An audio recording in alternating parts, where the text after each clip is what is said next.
What happens when you have anxiety to the point where the only time it goes away is when you're drunk or high?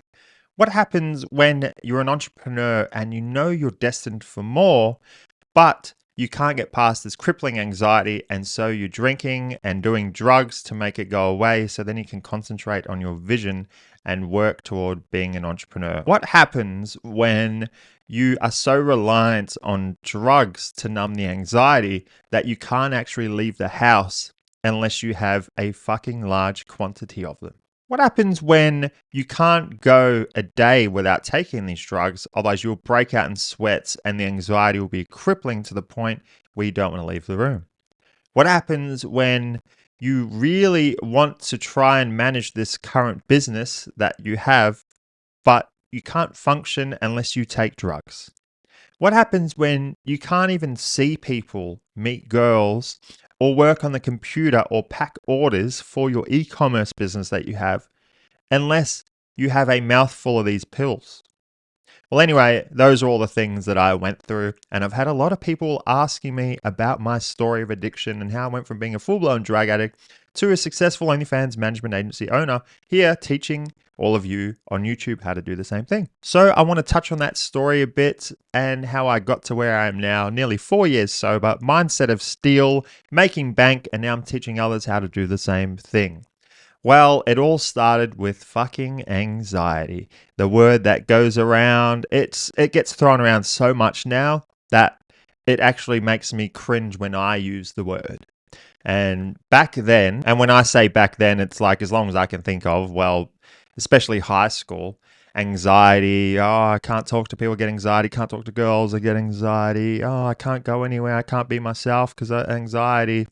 Well, anyway, for a long time, for like 10 years or more, I felt like I needed alcohol or drugs to make that anxiety go away.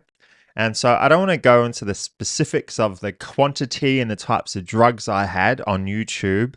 But I do want to talk about how I got to where I am now. So it started off just partying on the weekend with the boys and the girls.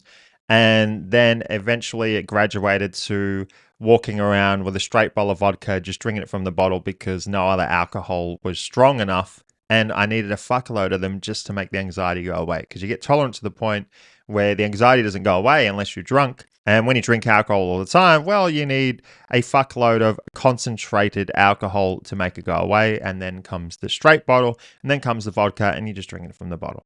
But then eventually you get to the point where you get tolerant to that too, and you don't even start to get tipsy unless you have a full bottle of vodka. And then I got known as the guy who would have 2 bottles of vodka in one night. And that was all fun and games until it got to the point where I was like, this is not sustainable. I need to graduate onto drugs. And coincidentally, around the same time, I had to go to hospital for surgery, get my tonsils removed. Long story. Nothing, definitely nothing to do with the fucking smoking I was doing or, puffing like a chimney. Even when I had tonsillitis, I'll just keep smoking and drinking. And no, if I have menthol, it's better for my throat. Oh, anyway, so eventually I went to hospital to get my tonsils removed. And then I come out of hospital and they give me endone in the US. I'm pretty sure it's Vicodin. Well, it's oxycodone, really. The point is you have one of these and everything goes quiet and then you have no more anxiety. Problem solved. And then I was like, this is brilliant. I don't even need alcohol. I can just have one of these. What if I have one of these every time I go out? What if I have one of these when I go to work? What if I have one of these every time I work? Oh my God, I can be a much better worker. I can focus. I can get much further in my business because I'll just be focused. I just take this pill every day. No worries. Then I don't need to drink. Fuck yeah, problem solved. But then when you start taking one every day, along with getting tolerant to it, you run out. And then when you run out, the only way you can get it is by going back to hospital for more surgery or going on the dark web. And well, because I was an app developer and I've always been good with tech, that is why I'm doing what I'm doing now, because I fucking love it and I'm really good at it. Well, I thought, hey, I can learn the dark web. I can learn how to use it. I can learn to use cryptocurrencies on these marketplaces and get product delivered using stealth packaging, using Australia Post right to your doorstep. But then when you have a whole smorgasbord of options, then suddenly you graduate from this endone or oxycodone tablet to much better things that have a much longer half life, they're cheaper, and you can get more of them. Well, then you really start to fuck up because it gets really dicey when you can get whatever you want and it gets delivered right to your door in the post using stealth packaging. Well, then shit gets real dicey because it got to the point where I couldn't even leave the house unless I had a handful of these pills. I'm not going to go into detail about what pills they were, quantities, and that because, it's YouTube and I don't want to go into all that on here. But point is, it got to the point where I couldn't leave the house unless I had like a handful of these. And at the same time, I was trying to run an e-commerce business. I was selling mobile accessories online. And then you do that for 6 months where you're taking a handful of these things just to leave the room and you start to get really fucking major side effects. For this one, a major side effect of it was depression, among other things. And then it got to the point where I started skipping social events and stuff like that. And then one time I had friends come around unannounced and they caught me and I was going through withdrawals because I ran out of my batch and my next batch was being delayed. So there was a small window where I couldn't have anything and I didn't have access to any alternatives because, when you're hooked on a pill and you can't get the pill, well, you just get alternatives because you're on the dark web. Well, when the postage is held up and you have a window where nothing is arriving, well, then you're in real trouble because you're going through withdrawals, you're anxious as fuck, and you are just in pain and you can't leave the bed. And then, so I had a couple of friends come around, they busted me. And then after that began my sober journey.